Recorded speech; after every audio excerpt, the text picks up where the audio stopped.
자, 지난 시간에 이어서 화엄 사상에 대한 이야기를 해드리려고 했는데 문제는 사상 얘기를 너무 많이 하면 사람이 좀 많이 힘들 수가 있습니다. 이게 정신 건강에 안 좋아요.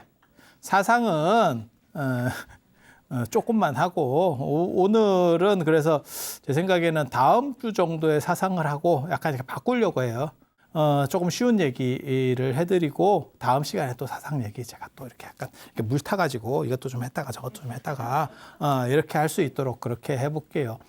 지엄 스님 제자가 그러니까 지엄 스님이 원래 계실 때만 하더라도 화엄종은 별 볼 일 없었다. 제가 전에도 그런 말씀 해드렸어요. 그리고 지엄 스님이 유적지라고 하는 지엄 스님이 이제 운하존자 그 다음에 뭐 지상대사 이렇게 얘기하는데 그러니까 지상사하고 운하사에 사셔서 그래요. 그 절 이름을 붙이는 건데 가보면 절이 그냥 깝깝합니다. 그리고 딱 봐도 오지 이런 느낌이 딱 들어요. 딱 가는 순간 오지.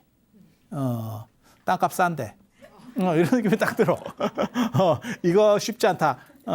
그래서 지엄 스님이 수업할 때는 제가 전에 그런 말씀 드렸잖아요. 이제 재가인도 하고 출가인도 같이 하고 막 그랬었다. 그래서 이제 그 밑에 법장 스님하고 의상 스님이 이렇게 수업을 같이. 그 당시 법장 스님은 출가인이 아닙니다. 그걸 꼭 기억하셔야 돼요. 법장 스님이 언제 출가하냐면 여기 봐. 670년에 출가, 28살에 출가. 그런데 지엄 스님이 언제 돌아가시냐면 저쪽으로 갈 필요 없겠네. 여기 있네. 668년 10월 29일에 돌아가셔요. 그러니까 돌아가시고 난 뒤에 2년 뒤에 출가하는 거예요. 같이 제자였다라고 생각하면 안 된다. 제가 그 얘기를 계속 강조하는데 그게 굉장히 중요합니다. 뭐가 중요하냐면 법장 스님 입장에서는 의상 스님하고 맞먹기가 조금 어렵고 왜냐하면 그분은 출가한 제자고 자기는 재가인이었기 때문에 그런 부분도 존재하고 또 지엄 스님의 학당에 사람이 얼마나 없었으면 그런 식으로 했을까. 막 다 섞어서 하는 거지. 큰 스님이 법문하고 저게 불교가 굉장히 잘 나갈 때인데 이런 시절이 아니고 막 생각을 해보세요. 굉장히 이렇게 막 고려시대 뭐 이런데 레벨 높은 스님이 법문을 하는데 스님들만 해도 우르르 몰리겠죠. 그런데 어디 학고방 같은 그런 조그만 절에서 그것도 몇 없고 이러고 거기서 로또가 터진 거지. 로또 명당은 멀리 있었던 게 아니야. 어디가 터질지 모르는 거예요. 그것도 막 2개나. 제자가 몇 명인지 정확하게 모르겠는데 그 절의 사이즈나 절터의 크기로 봤을 때 몇 없었던 거 분명합니다. 왜? 못 들어갑니다. 못 들어갑니다. 근데 거기서 잭팟이 2개나 터졌으니까 그건 뭐 엄청난 거죠. 엄청난 거예요. 그래서 그 명당 기운을 받으러 제가 또 그런 데를 또 가봤잖아요. 그래서 여러분들에게 이렇게 화엄 설명을 해드릴 수 있는 이런 영광이 생긴 거예요. 그런데 이 법장 스님은 문지 이렇게 공부 능력이 아주 좋고 그래서 글 능력도 좋고 나중에 이제 법장 스님 보면 한 20종에 한 100권 정도 책을 써요. 그리고 이제 의상 스님 같은 경우는 의지라 그래서 뜻이 깊대. 긴 말 안 하고 짧게. 그래서 이제 의상 스님 글 같은 게 이제 법성계 들어보셨잖아요. 이제 그런 걸 하고 있는 거죠. 그래서 짧게 너무 다르잖아요. 법성계가 210자 법성계. 한 사람은 책 100권. 야, 이게 성향이 달라도 너무 다르죠. 이게 똑같이 논문을 쓰는데 누구는 210자, 누구는 100권. 야, 이거 날로 먹는데? 이렇게. 그래서 이제 의상대사, 그 제자들이 이제 뭐라고 또 이제 얘기를 하냐면, 이게, 소채에 있는 국 맛을 보려면 소채에 있는 국을 다 떠먹을 필요가 없다. 한 숟가락만 먹어봐도 알 수 있다. 그렇게. 그래서 정수를 가진 거는 의상대사다. 그건 네 생각이고. 그렇게도 얘기할 수 있고, 또 다른 쪽에서는 그게 그렇게 되나? 뭐 여러 가지를 쫙 정리해서 이렇게 하는 게 더 올바른 거 아니에요? 라고 할 수 있는데 지엄 스님이 복이 많아서 그 두 팀을 약간 스펙트럼이 다른 분을 두 분을 다 갖추니까 이게 모양이 굉장히 좋아졌죠. 굉장히 좋아졌죠. 그래서 이게 되게 재밌는 게 의상대사가 법계도 법성계입니다. 법성계를 완성하는 게 668년이에요. 그때 언제냐면 7월이고 선생님이 돌아가시는 게 10월이에요. 그러니까 만들고 석 달 뒤에 돌아가시는 거거든요. 석 달 뒤에. 참, 재밌죠. 그때 이제 60권 하원경을 제가 배웠다 그랬잖아요. 왜냐하면 법장 스님이 저 52세 때 보이잖아요. 여기 지금 53세 때 실천한다와 함께 번역에 참석하니까 저게 80권 하원경 번역에 참석한 거니까 그러니까 당연히 60권 하원 가지고 했고 그렇게 해서 말은 그래요. 저도 잘 모르겠는데 그리고 의상대사에 대한 이야기가 나중에 또 할 겁니다. 제가 신라 쪽으로 오면 의상대사 얘기를 할 건데 의상대사에 대한 부분이 지엄 스님에게 차지하는 부분이 굉장히 커요. 왜? 학당이 좀 안 좋았는데 외국인 진골 출신이라니까요. 의상대사는 귀족 출신이에요. 그러니까 예를 들어서 딱 그런 거죠. 제가 이제 무슨 이렇게 학당 같은 걸 만들었는데 손님도 없어. 그런데 중국에서 고위층 자제가 왔어. 이게 안에서는 잘 안 먹는데 내가 국제적으로 통하나? 뭐 이런 생각을 또 이제 딱 할 수 있는 거죠. 그래서 되게 재밌는 게 의상대사, 그 의상정교조 나중에 저 삼국유사 보면 의상대사를 굉장히 높게. 그래서 막 지엄 스님이 꿈을 꾸니까 막 의상대사가 오는 것 자체가 막 이렇게 막 꿈을 꾸고 막 이렇게. 그래서 야, 길 닦아라. 누가 오늘 뭐 오실랑갑다. 막 이래가지고 막 이렇게 맞이하는. 그게 지엄 스님이 어떻게 보면 그 당시 불교계의 위치, 사회적 위치 같은 걸 나타내주는 그런 대목이에요. 그래서 신분적으로는 의상대사는 진골 출신이고 성골이라고 하는 거는 그 당시 없죠.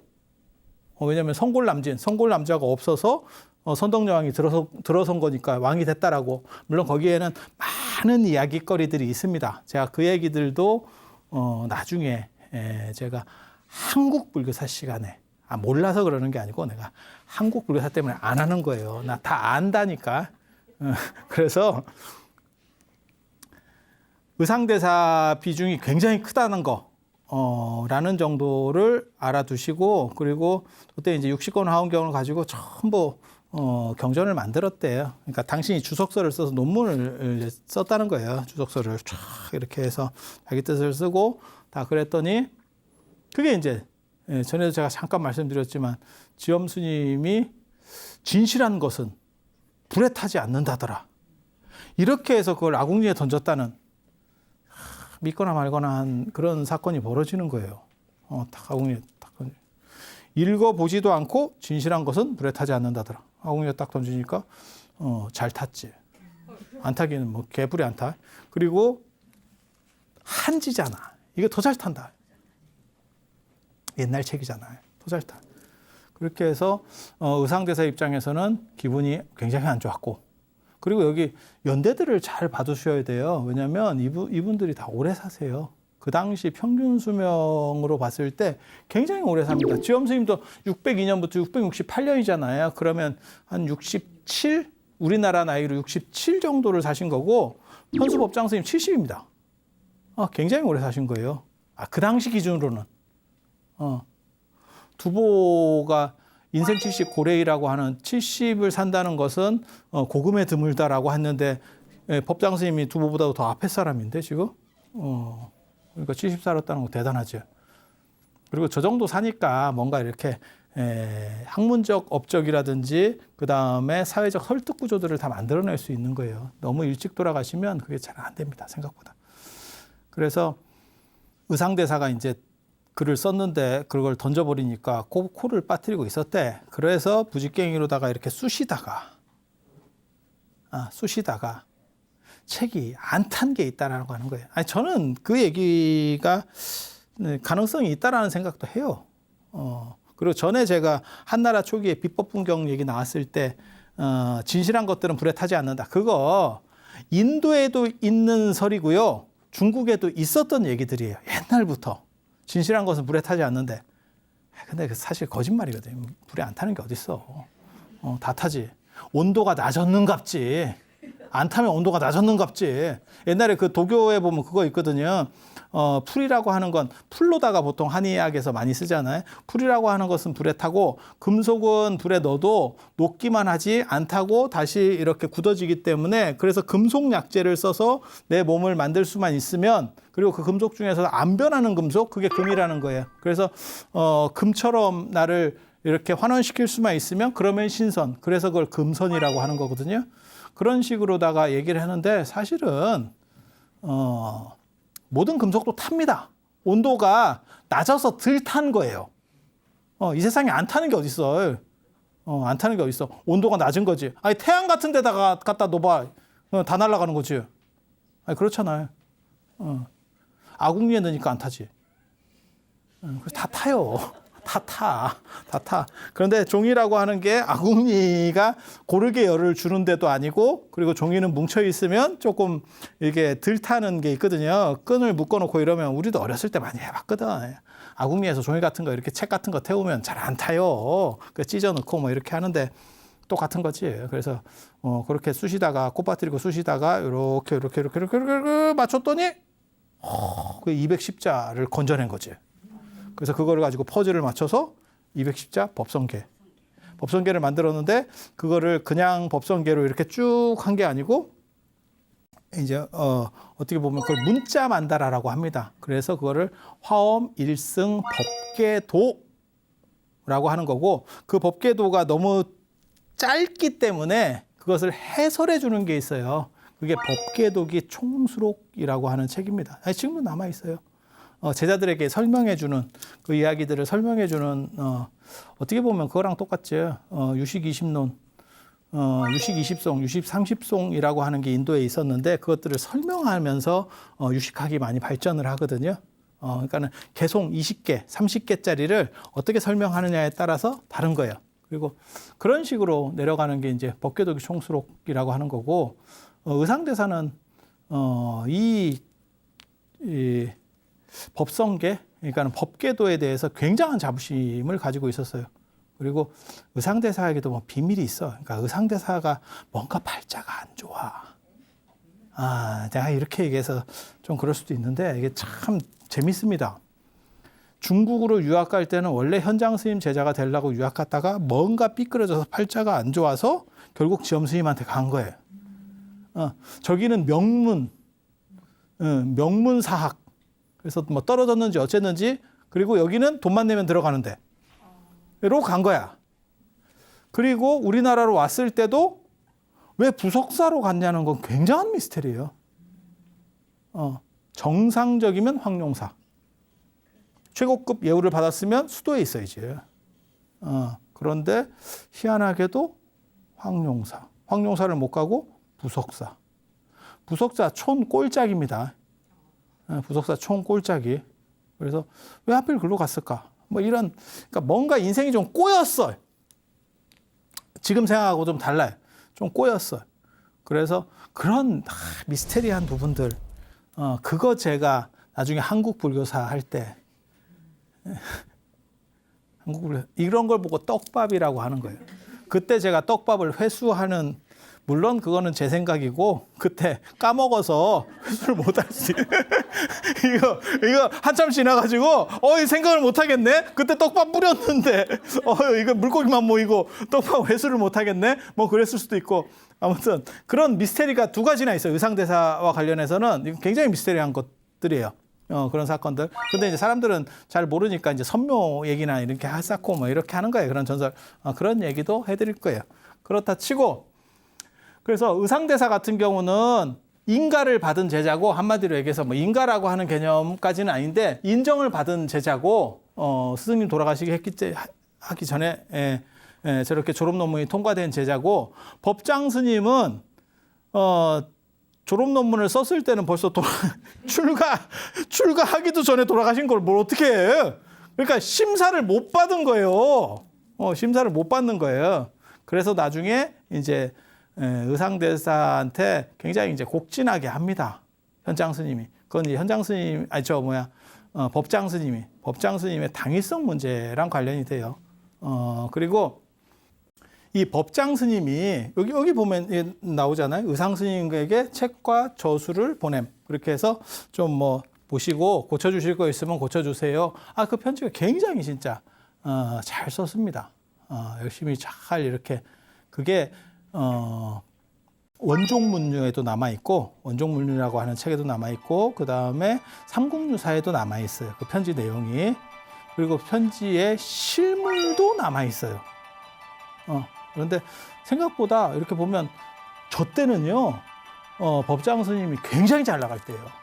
그런데도 신라의 의상 스님, 그러니까 처음에 예를 들어서 지엄 스님 문화에 들어왔을 때는 법장 스님은 외국의 진골, 그러니까는 귀족 출신이고 법장 스님은 그냥 더벅머리 총각 상태에서 만난 거예요. 그리고 이 학당은 그냥 조그만 학당, 이제 새로 시작함 이렇게 야 간판 좀 어떻게 좀 해봐 뭐 이러고 있을 상황에서 만난 거예요. 그리고 나중에 의상대사는 신라불교를 대표한다라고 하는데 희한하게도 부석사에 있고 뭔가 밀렸어. 이거는 분명히 밀린 거야. 정상이면 황룡사입니다. 정상이면 황룡사. 황룡사 절 다 차려져 있는 국찰이 있는데 왜 부석사에 저 총구석까지 가서 절을 찍고 있냐고. 뭔가 이게 굉장히 미스테리하거든. 그런 식으로 됐고 근데 현수 법장 스님 같은 경우는 떡상하고 막 테슬라 주식 올라가듯이 막 이렇게 쫙 올라가거든. 지금 막 따상을 넘어서 따따상으로 이렇게 쫙 올라가고 있는 거예요. 그런 상황에서 편지를 진짜 공손하게 우리가 예전에 이렇게 만났는데 참 보고 싶었습니다. 뭐 이러면서 쫙 이렇게 그래서 뭐 좀 이렇게 잘 좀 봐주세요. 내가 이렇게 책을 썼는데 잘 좀 봐주세요. 뭐 이렇게 사인본을 보낸 거지. 그렇게 했는데 의상 스님이 실제로 고쳐줬다. 아니 그게 그런 뜻이 아니었는데 그렇게 얘기하면 잘했습니다. 브라보. 우리 문 중에 이렇게 대단한 분이 이렇게 해야 되는데 이거는 좀 이렇게 순서를 바꾸면 좋을 것 같아요. 이러면 분위기가 세. 진짜 그렇게 됐어. 농담이 아니에요. 그리고 저거는 현수 법장 스님이 워낙 대단한 스님이니까 신라 불교에 있어서는 이제 어떻게 보면 가보 같은 거죠. 가보 같은 거죠. 화엄종이 동아시아를 평정했잖아요. 굉장히 중요한 그런 지배 이데올로기로 딱 굳혀졌는데 그런 상황에서 그러니까 지금으로 말하면 그런 거죠. 뭐 예를 들어서 뭐 미국의 최고 학자가 우리나라 어떤 학자한테 아유 뭐 형님 이러면서 딱 뭘 보내가지고 이렇게 곡진이 하니까 우리나라 입장에서는 어깨에 힘 들어가는 상황이잖아요. 그렇게 해서 그 편지가 우리나라에서 그렇게 국보같이 내려오고 있었는데 그게 어느 날 중국으로 넘어가요. 중국으로 넘어가고 중국에서 한 17명 정도가 이렇게 전했다고 기록이 나와요. 17명 정도가. 그리고 그게 이제 나중에 대만으로 가서 대만까지 이제 그건 이제 국민당 어쩌고저쩌고 하면서 이제 대만 쪽까지 넘어가서 대만에서 나중에 그거를 천리교한테 일본에 그래서 천리교 대학교의 도서관에 지금 그 편지가 실제로 있습니다. 있습니다. 그래서 실물이 남아 있는 그런 유물도 존재하는 거예요. 그리고 추정만 그렇게 해요. 왜 그 편지가 신라로 보낸 중국의 신라로 보낸 편지가 왜 중국으로 다시 되돌아갔느냐에 대해서 이야기들이 있습니다. 이야기들이 과연 왜 갔을까? 왜 신라에서 발견되거나 없어져도 신라에서 없어져야 되는데 왜 중국에서 발견됐고 중국 사람들도 그걸 굉장한 가치로다가 인지를 합니다. 당나라 때 글 자체도 없어요.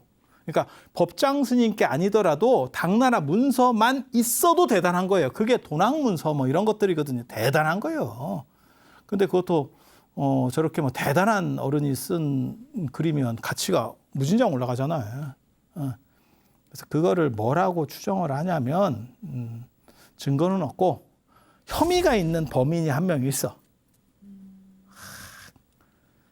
그게 누구냐면 대각국사 의천, 고려 문종의 넷째 아들이었던 대각국사 의천. 그 의천 스님이 중국으로 유학을 가거든요. 유학 갈 때 자랑하려고 갖고 왔다가 놓고 온 것 같다. 그게 좀 재밌는 사연이에요. 추정을 그렇게 합니다. 왜? 대각국사 정도가 아니면 의천 스님 정도가 아니면 그 편지를 함부로 가지고 가거나 이동시킬 수가 없어요.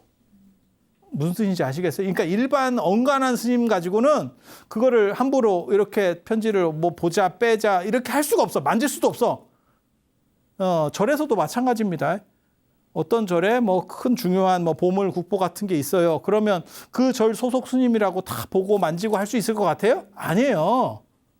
딱 관련된 분들만, 그러니까 최고 상층이든지 관리자든지 딱 두 종류의 사람만 그걸 만질 수 있는 거지, 나머지는 그냥 여러분하고 똑같이 박물관에서 봅니다. 똑같습니다. 그렇게 되는 거예요. 그렇게.